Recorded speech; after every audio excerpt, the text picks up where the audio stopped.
하나님의 사람은 하나님께 거절당했을 때 약속을 붙들고 기도한다. 하나님의 사람은 하나님께 거절당했을 때 약속을 붙들고 기도한다라는 제목으로 하나님 말씀을 전하고자 합니다. 오늘 모세가 하나님 앞에 거절당하는 본문이 나옵니다. 그러니까는 23절 보니까 그때 내가 여호와께 간구한 건 기도죠. 주 여호와여, 주께서 주신 크심과 주의 권능을 주의 종에게 나타내시기를 시작하셨사오니, 이제 큰 가나안 땅의 비전이 보인다는 거예요. 하나님의 놀라운 그런 비전의 성취가 눈앞에 보였다는 거예요. 천지간에 어떤 신이 능히 주께서 행하신 일, 곧 주의 큰 능력으로 행하신 일 같이 행할 수 있으리까. 엄청난 그 비전의 땅을 바라보면서 감격하는 말이겠죠.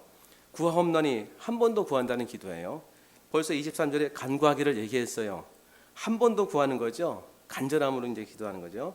나를 건너가게 하사, 어디로요? 요단강을 건너가서 가나안 땅으로 가게 하사, 요단 저쪽에 있는 아름다운 땅, 아름다운 산과 레바논을 보게 하옵소서 하되, 이렇게 기도한 거죠. 26절 주의 말씀, 여호와께서 너희 때문에 내게 진노하사, 이 모세가 또 이런 말도 했네. 너희 때문에 내게 진노하사 내 말을 듣지 아니하시고 내게 이르시기를 그만해도 족하다 하니 이 일로 다시는 내게 말하지 말라. 그래서 그 27절에 너는 비스가 산 꼭대기에 올라가서 눈을 들어 동서남북을 바라고 내 눈으로 그 땅을 바라보라. 너는 이 요단을 건너지 못할 것임이니라. 뭐로 기도했습니까? 건너가게 해달라고 기도했는데 하나님 명확하게 너 건너가지 못한다, 이렇게 말씀하셨습니다. 그러니까 우리가 하나님의 일을 할 때에 특별히 하나님이 주시는 비전과 뜻을 품고 하나님을 위해서 일하는데 거절당할 때가 있습니까, 없습니까? 있습니다, 여러분. 그 거절은 어떻게 느껴집니까? 자꾸 이렇게 기도 응답이 이제 희미해지고 모르겠는 거예요. 뭔가 이렇게 좋은 선한 뜻을 놓고 기도하는데 자꾸 응답이 안 오고, 그리고 마음에 열림이 없고, 그럼 뭔가 답답하고, 시원한 게 생기지 않는 거예요. 이제 길이 안 열리는 거예요. 길이 한마디로 오면 환경도 이렇게 변화가 없고, 명백하게 어찌 보면은 하나님께서 거절하실 때도 있죠. 마음의 감동은 너는 안 된다, 하지 마라, 이렇게 말씀하실 때도 이게 마음의 감동이 올 때가 있단 말이에요. 다윗도 그러지 않았습니까? 다윗도 성전을 짓겠다고 말씀을 드렸는데 너는 안 된다 그랬어요. 우리 인생 가운데 안 된다라는 이런 말씀이 얼마나 많은 상황으로 우리에게 나타납니까? 장애물로 나타나고, 돌뿌리로 나타나고, 사람의 장벽으로 나타나고, 사역의 떨어짐으로 나타나고, 이런 일이 일어납니다, 여러분. 모세는 이 말을 들었을 때 얼마나 진짜 그냥 모세 입장은 모르겠어요. 근데 제가 보기에는 참 마음이 좀 아프겠다는 생각이 들더라고요. 처음에 느껴질 때는. 그 위대한 종 모세가 40년 동안 그 헌신을 다했으면 최소한 그냥 발로 한번 딱 찍고는 끝나야 되잖아요. 이게 가나안 땅 건너가서 살지를 못해도 발로 한번 찍어야 될 거 아니겠습니까? 그 누굽니까? 하나님과 대면한 모세인데, 근데 안 된다 그랬어요. 그래서 우리 인생에도 거절이 있다는 겁니다. 안 된다 하는 내 마음에 이런 응답이 왔을 때 그 응답에 담긴 교훈이 있다는 거예요. 하나님의 거절에 담긴 교훈이 있습니다. 세 가지로 한번 살펴보겠습니다. 첫 번째, 새로운 사명을 주시는 것이다. 할렐루야. 피할 길을 주십니까, 안 주십니까? 고난 당할 즈음에 주시죠. 고난은 뭡니까? 거절이에요. 어찌 보면 우리는 그렇게 느껴져요. 모든 고난은 믿음으로 아멘합니다, 맞지요. 근데 고난을 당해 보신 분들은요 알아요. 거절처럼 느껴져요. 나를 거절하시는 것 같아요, 꼭 그 상황에서는요. 그런데 고난 당할 즈음에 피할 길을 여십니다. 피할 길이 새로운 사명이죠. 그래서 오늘 본문에도 보면은요, 모세를 거절했어요. 그러면서 모세에게 새로운 사명을 주셨어요. 임무를. 그래서 28절 보니까 너는 27절 마지막에 이 요단을 건너지 못할 것이다 말씀하시고, 너는 여호수아에게 명령하고 그를 담대하게 하며 그를 강하게 하라. 이게 사명이었어요. 모세의 마지막 사명. 다음 세대를 세우는 거였어요. 모세의 마지막 사명, 다음 사람을 세우는 것입니다. 모세의 마지막 사명, 후임자를 결정하고 그를 강하게 하고 하나님 말씀으로 세운 다음에 자신에게 주셨던 그 모든 그런 말씀의 약속을 이렇게 위임하는 거예요. 너무 아름다운 위임의 모습 아닙니까? 그리고 어떻게 은퇴를 해야 될지 알려주는 본문 아니겠습니까? 보세요. 너는 여호수아에게 명령하고 그를 담대하게 하여 그를 강하게 하라. 그는 이 백성을 거느리고 건너가서 내가 볼 땅을 그들이 기업으로 얻게 하리라 하셨느니라. 모든 건요 이렇게 마침이 있다는 사실을 아셔야 돼요. 시작이 있으면 마침이 있습니다. 성경의 모든 기록은요 시작과 마침이 있는 거예요. 창세기가 있으면 뭐가 있다? 요한계시록이 있다. 그지요? 하루에 끝이 있습니까? 없습니까? 뭐 없을 수 있다고 하지만 있잖아요. 밤이 되면 자야 되니까. 일의 끝이 있습니다. 이런 거 봤을 때 항상 한계를 주님이 말씀하세요. 한계. 우리 인간의 한계를 주시는 게 얼마나 귀한지 모릅니다, 여러분. 끝도 없이 우리는 일할 수 있고 끝도 없이 뭐 능력을 행하는 존재가 아니죠. 마지막에 모세가 너는 여기까지다 하고 말씀하셨어요. 그리고 너는 후임자를 세워서 그를 위임해라. 그를 강하게 하라. 자, 목회를 이렇게 생각할 때 너무나 아름다운 모습이고 너무나 숭고한 모습입니다. 주님께서 뭐라고 하면 그만하면 됐다 말씀하셨어요. 모세에게 위로 주시는 거죠. 그래서 그를 은퇴하게 하신 것입니다. 은퇴하면서 마지막 사명이 무엇인가? 은퇴하면서 마지막 사명은 아름다운 하나님의 사람을 자기의 후임자로 하나님의 말씀 앞에서 세우는 거예요. 이게 목회자일 뿐만이겠습니까? 뭐 목회자만 은퇴하고 그 다음에 그 후임자를 세우겠습니까? 어찌 보면 우리의 가정엔 모든 일이 다 이렇게 일어나야 돼요. 그 아버지가 일선에서 후퇴할 때 그냥 은퇴하는 것이 아니라 아들을 세우는 겁니다. 자녀를 세워야 되는 거예요. 뭘로? 신앙으로. 그러니까 신앙이 전수되는 거죠. 이렇게 모세가 여호수아에게 모든 것을 위임하고 그를 강하게 만들었던 것처럼 새로운 사명. 아까 말씀드린 대로 그 다윗이요 정말 하나님 앞에 선한 뜻을 품고서 어떤 마음으로 이렇게 성전을 건축하려고 했었냐면요, 뭐 이렇게 욕심이나 그런 거 절대 아니었어요. 나는 백향목 궁에 거하거늘 하나님에게는 휘장 가운데 있도다. 너무 유명한 말씀이죠. 나는 의리의리한 집에 사는데 하나님에게는 너무 초라한 곳에 있다는 거예요. 천막에. 그래 있을 수 없는 일이라는 거예요. 그래서 하나님의 성전을 내가 짓겠습니다 하는 성전에 대한 건축에 대한 마음의 사명을 품는 거예요. 이거를 나단 선지자에게 먼저 얘기하니까 나단 선지자는 굉장히 좋게 생각합니다. 우리가 듣기도 얼마나 좋습니까? 사무엘하 7장 3절에 보니까 나단이 왕께 아뢰되 여호와께서 왕과 함께 계시니 마음에 있는 모든 것을 행하소서. 너무 기쁜 거예요. 나단도 그거 너무 귀한 그런 그 가르침입니다. 사랑하는 성도 여러분, 때로는요 옆에서 이렇게 신앙과 믿음이 좋은 사람이 얘기해도 틀릴 수가 있습니다.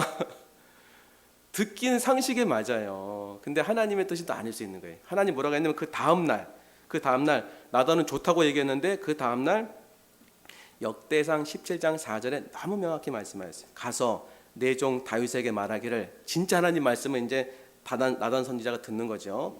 여호와의 말씀이 너는 내가 거할 집을 건축하지 말라. 이렇게 말씀하셨어요. 너는 내가 거할 집을 건축하지 말라. 거절. 이 거절이요 나중에 이 다윗은 회상하면서 이 거절의 상태를 회상하면서 왜 거절했는지 하나님의 그 뜻과 이유를 알게 돼요. 하나님이 다윗에게 말씀하신 건 뭐냐면 너는 전쟁을 통해서 피를 너무 많이 흘렸다. 너의 손으로는 거룩한 집을 건축하지 않았으면 좋겠다. 하지만 내 아들 솔로몬이 너를 대신해서 내 집을 건축할 것이다. 그때의 성경의 흐름을 보면요 다윗이 실족하거나 실망하거나 하나님 앞에 서운한 감정이 전혀 없고 충만해져요. 충만해서 뭐 한 줄 아십니까? 성전 건축할 재료 모읍니다. 온 힘을 다해서. 그러니까 온 힘을 다해서 성전 건축할 재료를 모으는데 온 백성도 다 동참하는 거예요. 새로운 사명을 받은 것입니다.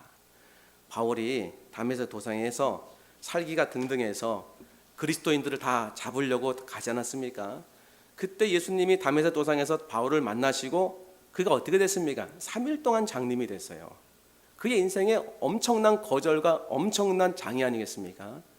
엄청난 장벽에 부딪히고 그의 인생이 끝장날 지경이었을 거예요. 그가 느꼈을 때는. 근데 어떤 일이 벌어졌습니까? 그 흑암 가운데서 예수님께서 직접 바울에게 계시로 말씀하신 거죠. 너는 이방인을 위하여 택한 나의 그릇이다. 이방인의 사도로 세우신 거예요.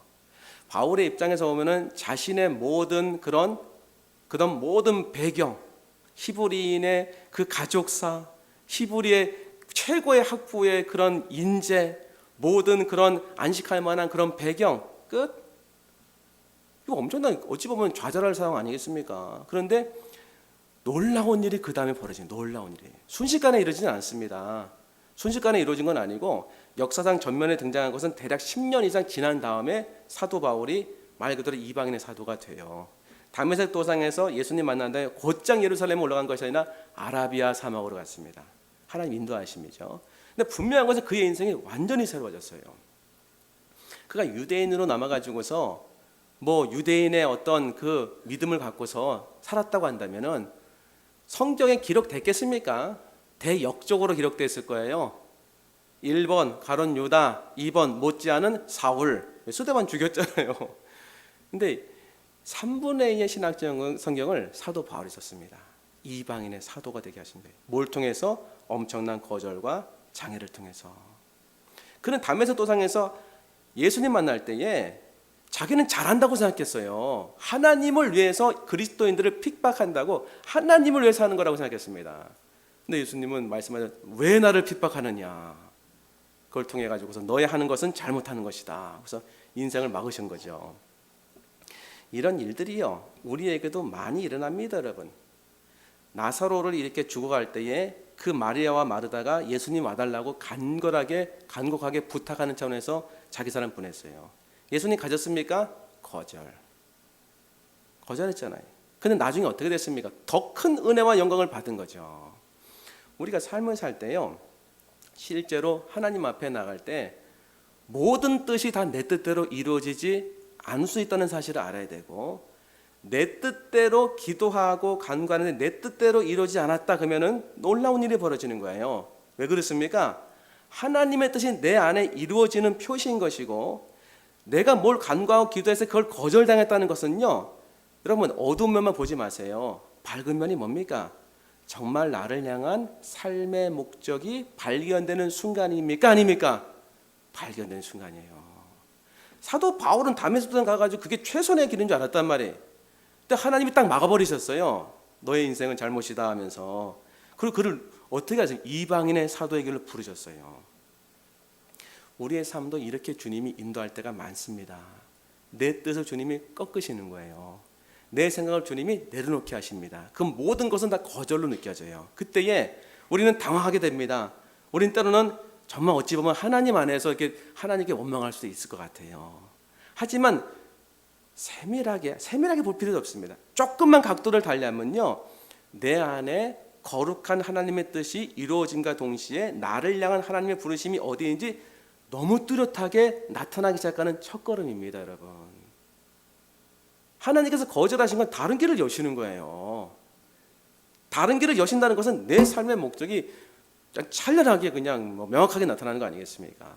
그러므로 우리가 인생을 살 때 장애물 만나고 장벽살 이렇게 쌓여지고 그다음에 기도했는데도 뭔가 이렇게 응답이 없을 때는 분명한 거절이다 생각할 때는 실망하지 마시고 기대하셔야 돼요. 하나님이 나를 향해서 새로운 길을 여시는구나. 내가 열심히 했던 기업이 몰락해버렸단 말이에요. 하나님의 뜻과 이렇게 행했는데도 그건 재앙이 아닙니다, 여러분. 새로운 비전을 주님이 주시는 거예요. 새로운 삶의 목적으로 부르시는 것입니다. 오늘 이 은혜가 있다는 사실을 믿으시기 바랍니다. 우리 두 번째, 거절하는 이유가 무엇인가? 간절하게 기도하라는 사인입니다, 여러분. 첫 번째는 새로운 사명을 주시는 그런 뜻이고, 두 번째는 간절하게 기도하라는 사인이에요. 오늘 지금 이거는 회상입니다. 회상. 신명기는 자신들이 일어났던 일을 회상하는, 마지막 순간에 회상하는 거예요. 회상할 때 모세가 뭐를 해가지고 자신이 못 들어가고, 그리고 무엇을 해가지고서 자신이 못 들어가는 이유를 알게 됐습니까? 기도해서. 보세요. 23절, 그때 내가 여호와께 간구하기를, 기도한 거잖아요. 25절, 구하옵나니 나를 건너가게 하사 요단 저쪽에는 아름다운 땅, 아름다운 산과 레바논을 보게 하옵소서. 간구. 26절, 거절, 이 일로 다시 내게 말하지 말라. 근데 중요한 단어가 있다는 사실을 아셔야 됩니다. 중요한 단어, 여호와께서 너희 때문에 내게 진노하사, 원인을 알게 된 거예요. 내가 왜 가나안 땅에 못 들어가게 되나? 나는 왜 그토록 사모하고 아브라함서부터 하나님이 약속하신 그 가나안 땅에 나는 왜 못 들어가나? 그 이유를 알게 된 거예요. 우리 원망으로도 들을 수 있지만 분명히 이유를, 납득되는 이유를 깨달은 것입니다. 너희 때문에 내게 진노하사. 이게 왜 그런지 아십니까? 이 모세가 이 지팡이를 갖고서 백성들이 이제 물이 없어가지고 원망할 때 하나님께서는 지팡이를 딱 가지고서 명령하라고 했어요. 그 반석에 대고 그 명령하면은 반석에서 물이 나올 것이다. 그래서 하나님의 말씀으로 명령하면, 하나님을 대언해서 하나님 말씀을 선포하면 반석에서 물이 나온다는 것은 하나님의 영광만이 드러나고 하나님의 이적을 이제 모세가 행하는 거란 말이에요. 그래서 놀라우신 하나님의 은총과 놀라우신 하나님의 권능을 모세를 통해서 주님이 나타내기를 원하셨는데, 모세는요 왜 그러는지 모르겠어요. 이유는 있겠죠. 반석을 지팡이로 때립니다. 이렇게 두대 세 대를 때려가지고서 지팡이 물을 내라 막 그러는 거예요. 분노도 있었고 이스라엘 백성을 향한 그런 마음에 화나는 것도 있었던 것 같아요. 근데 분명한 것은 하나님 말씀에 대한 불순종을 했어요. 그래서 하나님께서 뭐라고 했냐면 너는 나의 뜻을 행하지 않았고 나의 거룩한 영광을 드러내지 않았다. 감정적으로 살았구나, 뭐 이런 말씀을 하셨단 말이에요. 그래서 너는 가나안 땅에 들어가지 못할 것이다. 이 말씀 받은 다음에 여러분, 모세가 그 뒤에도 순종했다는 사실을 아셔야 돼요. 마지막 들어가기 직전에 받은 게 아닙니다, 여러분. 이 말씀 받고 모세는 그 말씀에 가슴을 품고 살았던 거예요. 회상할 때 다시 주께서 말씀하시고 알려주신 거예요. 모세야, 네가 가나안 땅에 들어가지 못한 것은 내가 너를 향해서 순종을 원했지만은 그때 네가 순종하지 아니하였고 진노하는 분노를 표현했구나 하면서 그것을 알게 하시고, 진노하사 내 말을 듣지 아니하시고 내게 이르시기를, 그 다음이 중요한 거예요. 그만해도 족하니 이 일로 다시 내게 말하지 말라. 주님께서 말씀하니 그만해도 족하니, 그만해도 족하니, 마르다야 마르다야, 내가 많은 일로 염려하고 심히 걱정하나 몇 가지만 하든지 한 가지만 해도 족하니라. 이 마리아는 좋은 편을 택하였으니 빼앗기지 아니하리라. 주님 여러분에게 말씀하신 것 같지 않습니까? 일 막 죽도록 해가지고 죽을 것 같아. 그만해도 족하니 좀 쉬어라. 하나님이 하셨기 때문에 위로가 되는 거예요. 제가 있으면 위로가 안 됩니다. 갑자기 제가 있으면 뭐 비아냥이 될 수 있겠지만 하나님 말씀하셨기 때문에. 누굴 통해 할 수 있습니까? 사도 바울을 통해. 사도 바울이 병들었습니다. 병들어가지고서 너무 그 병에 대한 고통이 있어가지고서 기도를 했어요. 고린도 후서 12장에 보니까 7절, 여러 계시를 받은 것이 지극히 크므로 너무 자만하지 않게 하시려고 내 육체에 가시고 사탄의 사자를 주셨으니 이는 나를 쳐서 너무 자만하지 않게 하려 하심이라. 머리로 난 거예요.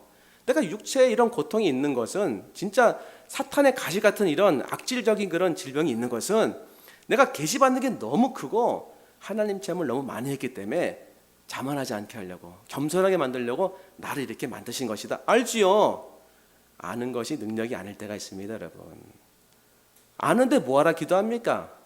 아는데도 없애달라고 기도한 것은 알지만 마음에는 아직 납득이 안 되는 거예요. 여러분 그런 일 없습니까? 내가 분명히 알겠어요. 내가 이렇게 어려움이 온 이유가 뭔지, 내가 이렇게 고난의 이유가 뭔지 알겠어요. 그런데 납득은 안 되는 거예요. 여러분 그런 경우 있지요? 남편이 이해가 되지요? 납득은 안 돼. 자식이 이해가 됩니다. 납득은 안 돼. 집사님이 이해가 돼. 납득은 안 돼. 어떤 목사님이 이해가 돼요. 납득은 안 돼. 그렇습니까? 그렇습니까? 할렐루야. 아멘. 그때 뭐 했냐면요, 기도했어요. 사도 바울은 납득이 안 되니까. 너무 좋은 신앙의 모습입니다. 그럼 우리가 머리에서 가슴으로 내려오는 게 어찌 보면요 가장 위대한 경험이에요. 내가 아는 것 때문에 고민하는 것이 모르는 것 때문에 고민하는 게 아닙니다, 여러분. 신앙의 모든 고민은요, 아는 것이 안 믿어져서 고민이 오는 거예요. 모르는 것 때문에 그런 게 아니라 내가 알고 있는 것이 체험되지 않기 때문에. 그래서 알고 있는 것이 가슴으로 경험되고 체험되려면요 반드시 거쳐야 될 다리가 있습니다. 기도의 다리예요. 성령을 뭘로 받았습니까, 여러분? 기도로 받았어요. 오순절 마가의 다락방에서 뭐 했습니까? 성령 받기를 간절히 기도했잖아요. 그러니까 사도 바울이 이게 알겠어요. 내가 계시를 많이 받아가지고 겸손하게 만들려고 나를 이렇게 사단의 가시를 줬다는 걸 알겠는데 이것이 내게서 떠나기 위하여 내가 3번 주께 간구했더니 간절히 기도했다는 표현이에요. 제발 떠나게 해달라고. 납득이 안 되니까, 고통스러우니까. 나에게 이르시기를 내 은혜가 내게 족하도다. 그러니까 내 은혜가 내게 족하도다. 이는 내 능력이 약한 데서 온전하게 짐이라. 네가 지금 없애달라고 은혜를 구하느냐? 아니다. 내 은혜는 지금 충만히 족한 것이다. 네가 그렇게 육신으로 약화되어지고 병들고 고난을 받을 때 너는 무기력해질지 모르겠지만은 그때야 비로소 너는 작아지고 내가 크게 네 가운데 역사하고 능력을 행할 수 있는 것이다. 너의 모든 삶의 원동력은 바로 나에게 있는데 내 능력이 가장 커질 때가 바로 내가 아파할 때, 약할 때다. 이걸 주님 말씀하신 거예요. 주님의 말씀은요, 사람의 말과 좀 다른 게 있습니다. 똑같은 면도 있어요. 여러분이 어떤 사람의 말을 믿을 때 그 사람의 말은 그에게 능력이 돼요. 위로가 됩니다. 위로가 안 되는 것은 그 사람의 말을 안 믿기 때문에 그런 거예요. 원인은 간단합니다. 그런데 하나님 말씀은 나에게 임할 때 믿어지는 거예요. 위력으로 다가오는 것입니다. 그러니까 내 마음에 하나님 말씀은 그 말씀과 함께 그 말씀에 대한 성취가 같이 일어나요. 그러니까 깨닫게 하시는 거예요. 그 말씀이 딱 임할 때 내 은혜가 내게 족하도다. 이는 내 능력이 약한 데서 온전하게 짐이라 하면서 동시에 다 깨달아지는 거예요. 이게 다른 겁니다. 하나님 말씀의 능력이. 예를 들어서 내가 너를 안다 했을 때 옆에서 들을 때는 그게 무슨 뜻인지 모르지만 그 말을 듣는 사람은 하나님의 놀라운 은혜 체험을 하는 거예요. 이런 은혜가 있습니다, 여러분. 그랬을 때 사도 바울이 어땠습니까? 납득이 된 거예요. 납득이 돼가지고 그 다음에 놀라운 발견이 이제 내 안에 일어난 거예요. 그렇구나. 내가 아프고 병들고 쓰라리고 고통을 당할 때 오히려 그것이 예수님의 능력이 내 안에 가장 크게 머물게 하는 도구였구나. 그렇다고 한다면 오히려 내가 약하고 병들고 이렇게 뭔가 쓰라질 때 그걸 붙잡아야 되는구나. 낫게 해달라고. 그 다음에 고통에서 벗어나 이런 게 아니라 그 가운데 머물러 있으면서 주님의 강한 힘들을 더 삼아야 되겠구나. 그걸 깨달은 거예요. 모세가 기도하니까 이 말씀을 들은 겁니다, 여러분. 모세가 기도하니까 뭘 이르시기를 그만해도 족하니 얘야 그만 이래라. 이게 하나님으로 왔기 때문에 만족이 되는 거예요. 그래서 모세는요, 신명기 34장 1절부터 7절에 보면요, 눈이 이렇게 희미해지거나 기력이 쇠해서 죽지 않았습니다. 신명기 34장 1절부터 7절을 제가 읽어드릴게요. 모세의 마지막 장면입니다. 모세가 모압 평지에서 느보산에 올라가 여리고 맞은편 비스가 산꼭대기에 이르매 여호와께서 길앗 온 땅을 단까지 보이시고, 이제 가나안 땅을 보이시는 거예요. 건너가지 못합니다. 또 온 납달리와 에브라임과 문나세의 땅과 서해까지의 온 유다 온 땅과 네겝과 종려나무의 성읍 여리고 골짜기 평지를 소알까지 보이시고, 보이기만 하셨어요. 여호와께서 그에게 이르시되 이는 내가 아브라함과 이삭과 야곱에게 맹세하여 그의 후손에게 주리라 한 땅이라. 내가 내 눈으로 보게 하였거니와 너는 그리로 건너가지 못하리라 하시매. 여러분 서운할 것 같죠? 아닙니다. 하나님께서 말씀하신 거기 때문에 찬란함과 영광이 나타나는 거예요. 하나님의 임재는 몽땅 다 찬란함과 영광입니다. 감격과 기쁨인 거예요. 하나님의 임재는요. 그러니까 이게 서운해가지고 막 이런 감정이 아니라는 거예요. 너무 모든 게 충만해지는 상태가 되는 거예요. 비스가산 꼭대기에 딱 올라가서 저기 그 가나안 땅을 바라보면서 장대하게 펼쳐져 있는 놀라운 하나님의 나라와 장차 여호수아를 통해 가지고 정복된 그 놀라운 그런 일들이 눈으로 주님이 직접 보게 하신 거예요. 그리고 이에 여호와의 종 모세가 여호와의 말씀대로 모압 땅에서 죽었어요. 벳볼 맞은편 모압 땅에 있는 골짜기에 장사되었고 오늘까지 그가 묻힌 곳을 아는 자가 없느니라. 죽은 건 알겠는데 시체는 없었다. 승천한지도 모르겠다. 이런 해석도 있어요. 근데 시체가 없다면 그런 거죠. 모세가 죽을 때 나이 120세였으나 그의 눈이 흐려지지 아니하였고 기력이 쇠하지 아니하였더라. 충만한 상태에서 갔다는 거예요. 충만한 상태에서. 이것처럼 더 큰 은혜가 없습니다, 여러분. 그렇습니까? 안 그렇습니까? 더 큰 은혜가 없는 거예요. 기도하면 알게 돼요. 그러니까 우리가 뭐를 좀 할 필요가 있냐면요, 하나님 앞에 딱 장애물과 장벽이 부닥치면요, 한 가지 사실을 기억하셔야 돼요. 내가 이것을 놓고 정말 사도 바울처럼 최선을 다하고 죽기를 각오하고 기도한 적이 있는가, 그리고 포기하는가, 그리고 받아들이는가, 그리고 납득하는가. 이게 중요한 거예요. 우리 너무 쉽게 받아들입니다. 에휴, 이런 상황 뭐 주께서 뭐 하신 거지 뭐. 에휴, 내가 뭐 앞으로 병 들어가 죽는 게 하나님 뜻이지. 아닐 수 있습니다, 여러분. 병은 안 낫게 하실지 모르지만 병을 뛰어넘는 하나님의 놀라운 해석과 나를 향하신 뜻을 계시받을 수 있는 거예요, 기도를 통해서. 히스기야, 열왕기하 20장 1절에 보면 히스기야가 이제 대적들이 와가지고서 이제 막 그 성을 막 포위해가지고서 굉장히 위험했을 때 히스기야 병들어 죽게 됐어요. 열왕기하 20장 1절에 보면 그때 히스기야가 병들어 죽게 되매 아모스의 아들 선지자 이사야가 그에게 나와서 그에게 이르되 여호와의 말씀이 너는 집을 정리하라, 내가 죽고 살지 못하리라 하셨나이다. 이건 의사의 말도 아니라 하나님 말씀이 임한 거예요. 하나님 말씀은 실현됩니까 안 됩니까? 되지요. 어떤 말씀이었습니까? 너는 집을 정리하라. 참 말씀도 깔끔하세요. 집을 정리하라. 내가 죽고 살지 못하리라. 정리할 시간은 주시나 봐요. 할렐루야. 내가 살고 죽지 못한다는 거예요. 내가 죽고 살지 못하리라. 죽는다는 거예요. 그럼 분명히 이 말은 성취될 것입니다. 하나님은 시건하지 않으세요. 거짓말하지 않으십니다. 떠보지도 않으십니다. 과장법 쓰시는 예도 없습니다. 하나님 말씀은 성취가 그대로 되는 거예요. 절대 과장법 안 쓰십니다. 그리고 우리처럼 떠보지도 않으세요. 진실하시니까. 그럼 반드시 이 말은 되는 겁니다. 그런데 히스기야가 어떻게 반응했냐면 죽어야 되는데, 여러분 여기서 잘 들으셔야 돼요. 내가 죽을 병에 걸렸을 때 제일 어찌 쉽다는 건 너무 송구하지만 제일 쉬운 방법은 받아들이고 죽는 거예요. 그렇습니까? 그렇습니까? 받아들이고 그냥 사는 거예요. 이게 제일 쉬울 수 있어요. 그게 순리라고 생각하면 되니까 뭐 누가 뭐라고 했어요. 어차피 인생은 다 죽는 건데 천국도 조사오니 할 수 있잖아요.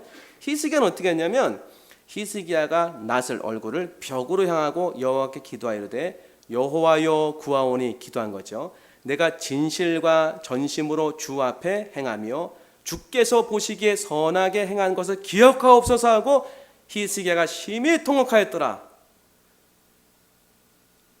하나님이 이 기도 들으시고 마음을 바꾸셨어요. 뭘 보시고 마음을 바꾸셨는가를 여러분이 보셔야 돼요. 그러면 여호와여 구하오니 내가 진실과 전심으로 주 앞에 행하며 주께서 보시기에 선하게 행한 것을 기억하옵소서. 선한 사람이 있습니까? 없습니까? 없어요. 이 땅에. 우리는 선하게 행동할 수 있지만 하나님 보시기에는 흠이 있습니까? 없습니까? 있어요. 알려드릴까요? 여러분 옆에 바울 한번 세워보세요. 사도 바울 선생님 세워보세요. 바울까지 갈 필요 없겠네요. 우리 가운데 가장 예를 들어 가지고서 뚜렷하게 선함을 행했다는 한경진 목사님 세워보세요. 모든 목회자 위에 우뚝 설 것입니다. 그렇지요? 그럼 그 밑에 선하게 행했던 사람은 다 선하지 않은 거예요. 근데 한경진 목사님 옆에 총구합니다만 성프란치스코 세워보세요. 한경진 목사님이 작아 보이지 않습니까? 그가 한 선행도 어찌 보면 제한적이구나. 성프란치스코 옆에 사도 바울 세워보세요. 성프란치스코도 인간에 불과하구나. 사도 바울 옆에 예수님 세워보십시오. 모든 무릎을 꿇어야 돼. 그냥요. 선한 사람이 있다 없다? 없어요. 주님이 우리는 이런 걸 봤을 때, 야, 나는 진짜 히스기야처럼 기도도 못하겠다. 선하게 행한 것도 없고 주님 보시기에 기억할 만한 것도 없다. 그냥 죽고 가야 되겠다. 이럴 수 있단 말이에요. 근데 하나님이 뭘 보셨는지 들어보세요. 그 다음 거죠. 이사야가 성읍 가운데까지도 이르기 전에 진짜 빨리 응답하셨어요. 마음이 진짜 빨리 돌이키셨어요. 여호와의 말씀이 그에게 임하여 이르시되 너는 돌아가서 내 백성의 주권자 히스기야에게 이르기를 왕의 조상 다윗의 하나님 여호와의 말씀이 내가 내 기도를 들었고 내 눈물을 보았노라. 내가 너를 낫게 하리니 내가 3일 만에 여호와의 성전에 올라가겠고 내가 내 날을 15년을 더할 것이며 내가 너와 이 성을 아수르 왕의 손에서 구원하고 지금 위기 상태. 내가 나를 위하고 또 내 종 다윗을 위함으로 이 성을 보호하리라 하셨다 하라 하셨더라. 다윗 한 사람이 이렇게 많이 구원했습니다, 여러분. 여러분의 어머니가 기도하면요, 여러분의 자식이 여러분의 어머니가 그 존재가 하늘나라로 가도 그 어머니의 신실함 갖고 자식이 응답받을 수 있어요. 그 사인도 있는 겁니다, 이게. 그런데 지금 그걸 보는 건 아니고, 내가 내 기도를 들었고 내 눈물을 보았노라 말씀하셨지, 내가 너의 선행을 보았고 네가 착하게 행한 것을 봤다, 이렇게 말씀 안 하셨어요. 뭘 보셨다? 너의 기도를 듣고 너의 눈물을 봤다는 거예요. 기도와 눈물, 한마디로 표현하면 뭡니까? 눈물의 기도. 그걸 좀 압축하면 뭡니까? 간절한 기도. 간절한 기도. 여러분, 내용이 앞설까요? 아니면 태도가 앞설까요? 닭이 먼저입니까? 달걀이 먼저입니까? 그런 거랑 비슷할 것 같아요. 기도의 내용이 중요합니까? 기도의 태도가 중요합니까? 다 중요하지요. 그런데 하나님 보시기에 기도의 내용도 중요할 것 같아요. 근데 여러분은 환산해서 보세요. 여러분이 뭘 응답할 때 자식의 이 간구의 내용을 보십니까? 태도를 보십니까? 모르시는군요. 여러분이 물건 살 때에 머리로 사십니까? 가슴으로 사십니까? 대부분 가슴으로 사요. 즉흥적으로 감동이 돼가지고 은혜가 발동하는 거죠. 이제 자식이 엉뚱한 걸 구하는데 눈물로 이렇게 간구하니까 주는 거예요. 하나님께서 하나님 뜻이 옳습니다. 히스기야가 죽는 게 맞아요. 왜? 히스기야가 15년 더 살면서 어떻게 했다? 악행을 저질렀습니다.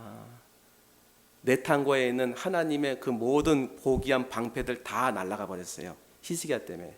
그거 다 보이면 안 되는데 다 개방해가지고 자랑하고 뭐 이렇게 다 그 이방 사람에게 뭔가 이렇게 자기를 이렇게 앞세우면서 자기 업적을 과시하는 것 중에 사용하니까 다 뺏겼어요.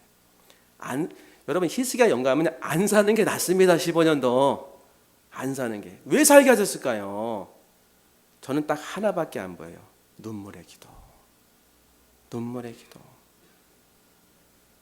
눈물로 기도하는 자식은 결코 망하지 않는다. 그 어머니의 눈물의 기도를 주님이 들으시는 거예요. 하나님은 성경에 얼마나 많은 곳에 간절함을 말씀하시는지 아십니까? 잠언서 8장 17절, 나를 사랑하는 자들이 나의 사랑을 입으며 나를 간절히 찾는 자가 나를 만날 것이니라. 하나님 만나기 원하는 사람은 이 말씀 그대로 하시면 돼요. 간절히 찾으면 만날 수 있는 분명한 말씀의 계시가 있죠. 잠언서 11장 27절, 선을 간절히 구하는 자는 은총을 얻으려니와 악을 더듬어 참는 자에게는 악이 임하리라. 너무 귀하고 확실하게 우리의 삶을 반영하는 거예요. 우리가 악을 더듬어 찾아요. 그래서 악해지는 것이고, 선을 간절히 찾는 사람이 있습니다. 그가 하나님 만나고 은총을 받는 것입니다. 누가복음 22장 44절에 예수님께서도 간절히 기도하셨다는 사실을 아셔야 돼요. 예수께서 힘쓰고 애써 더욱 간절히 기도하시니 땀이 땅에 떨어지는 핏방울같이 되더라. 이렇게 간절히 기도하신 거예요. 그러니까 우리의 삶에 예수님이 간절하게 기도하셨다는 것은 예수님의 간절한 기도, 다른 말하면 간절한 기도가 필요하셨던 거예요. 하나님 앞에서는요. 그 간절한 기도로 장애물이 극복되어지고, 간절한 기도로 하나님의 뜻이 이루어지고, 간절한 기도로 정말 기도가 응답되는 거예요. 그걸 알려주시는 거예요. 너무 빨리 응답하지 마시고 너무 빨리 받아들이지 마세요. 뭐가 우리가 이렇게 다 안다고 삼라만상을 구해야 되지 않겠습니까? 힘들면. 그리고 힘들 때 구할 때 내가 구한 것이 충분하다고 생각하시면 안 돼요. 하나님의 응답이 시원하게 오지 않았다면 더 간절히 기도해야 돼. 더 간절히. 얻은 때까지, 계시의 영이 임할 때까지. 하나님이 나에게 사도 바울과 같은 은혜를 주실 때까지, 모세와 같이 내가 그만하면 됐다, 이런 말씀 들을 때까지. 그러면 끝납니다, 여러분. 더 이상 기도 안 해도 돼요. 그래서 기도응답은요, 기도 안 해도 되는 곳으로 끝나는 겁니다, 여러분. 다 납득이 되고 이제 알게 되는 거예요. 그 다음부터 어떻게 될까요? 맡기게 되는 거예요, 하나님 앞에. 우리 앞에 간절함이 필요합니다. 장애 앞에서 간절하게 기도하셔야 돼요. 간절하게. 만날 때까지. 마지막 세 번째, 하나님의 거절의 뜻이 어디 있는가? 새로운 사명을 주시는 것이다. 간절한 기도하라는 사인이다. 마지막 세 번째, 절대 믿음을 갖게 하시는 것이다. 맞습니다, 여러분. 가장 우리 가운데 경험하기 힘든 게 하나님의 거절입니다, 여러분. 사실 하나님의 거절을 경험하는 사람이 몇 명이나 될지 모르겠어요. 근데 있어요. 그리고 우리 가운데 나타납니다. 하나님의 거절. 그런데 하나님의 거절 상태에서 내가 느끼는 것은요, 칠흑 같은 어둠이에요. 여러분, 예수님이 하나님의 거절을 당했습니까? 안 당했습니까? 당했어요. 어디에서? 십자가에서. 예수님 뭐라고 말씀하셨습니까? 하나님이여 하나님이 어찌하여 나를 버리셨나이까? 거짓말 하시는 겁니까? 하나님이 버리신 걸 느낀 거예요. 시편 22편의 말씀입니다. 물론 그 시편 22편의 말씀의 마무리는 하나님이 다시 회복시키는 끝나요. 마찬가지로 예수님도 다시 부활시키는 끝나는 것입니다. 그러나 중요한 것은, 우리가 기억할 것은, 하나님의 거절을 예수님이 가장 크게 느끼셨다는 거예요. 3일씩이나 칠흑 같은 죽음 가운데. 십자가와 부활 사이에는요, 하나님의 거절이라는 3일이 있습니다, 여러분. 십자가와 부활 사이에는 3일이라는 하나님의 거절. 우리도 마찬가지예요. 뭔가 죽음과 부활 사이에는요, 3일간의 거절 상태가 있는 거예요. 그 3일간의 거절 상태를 내가 어떻게 반응하냐가 너무 중요한 것입니다. 사도 바울이 다메섹 도상에서 며칠 동안 눈이 멀었습니까? 3일. 3일이 인간이 극복하기 가장 힘든 단위라는 것을 어찌보면 알려주시는지 모르겠어요. 여러분, 우리는 3시간이나 거절당하는 걸 이렇게 느낄 수 있을까요? 3일까지는 우리도 감당 못할 것 같아요. 못하니까 안 주시는 거죠, 어찌 보면요. 하나님의 거절을 우린 조금만 느껴도 못 견딥니다, 여러분. 남편이나 자식이 여러분을 거절하면 얼마나, 아내가 거절하면, 또 이웃이 거절하면, 성도가 거절하면 얼마나 외롭고 힘든지 아십니까? 하나님이 거절하는 거예요. 근데 마태복음에 보면요, 예수님이 거절하는 모습이 나와요. 2번씩이나. 마태복음 15장에 보니까 예수께서 거기서 나가사 두로와 시돈 지방으로 들어가시니 가나안 여자 하나가 그 지경에서 나와서 소리질러 이르되 주 다윗의 자손이요 메시아로 고백하는 거예요. 나를 불쌍히 여기소서. 진짜 불쌍한 여자죠. 내 딸이 흉악하게 귀신 들렸나이다 하되 예수님의 본성상 반드시 응답하십니다. 근데 어떻게 응답하셨냐면 예수는 한 말씀도 대답하지 아니하시니 제자들이 와서 청하여 말하되 그 여자가 우리 뒤에서 소리를 지르오니 그를 보내소서. 거절 첫 번째, 한 말씀도 안 하시는 거예요. 아니, 예수님의 본성에 두들겨 가지고 간구하는데 한 말씀도 안 하시는 거예요. 이거 참 힘든 노릇 아니겠습니까? 예수께서 대답하여 이르시되 나는 이스라엘 집에 잃어버린 양 외에는 다른 데로 보내시는 받지 아니하노라 하시니. 두 번째 거절. 첫 번째 거절도 경험하기 힘든데 두 번째 거절까지 경험했어요. 첫 번째 거절은 예수님의 무응답, 두 번째 거절은 예수님의 거절의 응답. 여자가 와서 예수께 절하며 이르되, 앞을 가로막은 거죠. 주여 저를 도우소서. 직접적인 간구죠. 대답하여 이르시되 자녀의 떡을 취하여 개들에게 던집이 마땅하지 아니하니라.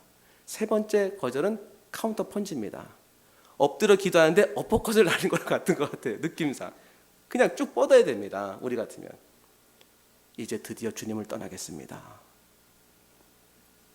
여러분이 어떤 사람에게 고난을 당해가지고 떠나거나 공동체나 떠날 때 이런 일이 벌어져요. 거절의 말을 듣고 거절의 메시지를 듣고 거절당한 느낌이어서 그냥 가는 거예요. 근데 이 여인은 가야 맞습니다, 여러분. 3번씩이나 침묵하시고 나는 이스라엘의 잃어버린 양 외에는 다른 데로 보내심을 받은 일 없다. 이 여인은 이스라엘의 잃어버린 양이 아니에요. 유대인이 아닙니다. 헬라인. 수로보닝의 족속이에요. 직접적으로 간구했는데 나는 이스라엘의 자녀를 위해서 존재하고 자녀의 떡을 취하여 개들에게 던짐이 마땅치 않다. 사마리아 여인은 개처럼 취급받았고 그리고 개와 같은 조롱을 받았습니다. 이 여인은요, 어디서 이런 은혜가 나온지 모르겠어요. 여자가 이르되 주여 올소이다마는 개들도 제 주인의 상에서 떨어지는 부스러기를 먹나이다 하니. 주여 개 맞습니다. 그런데 그 개도 떨어지는 부스러기에서 먹고 살아갑니다.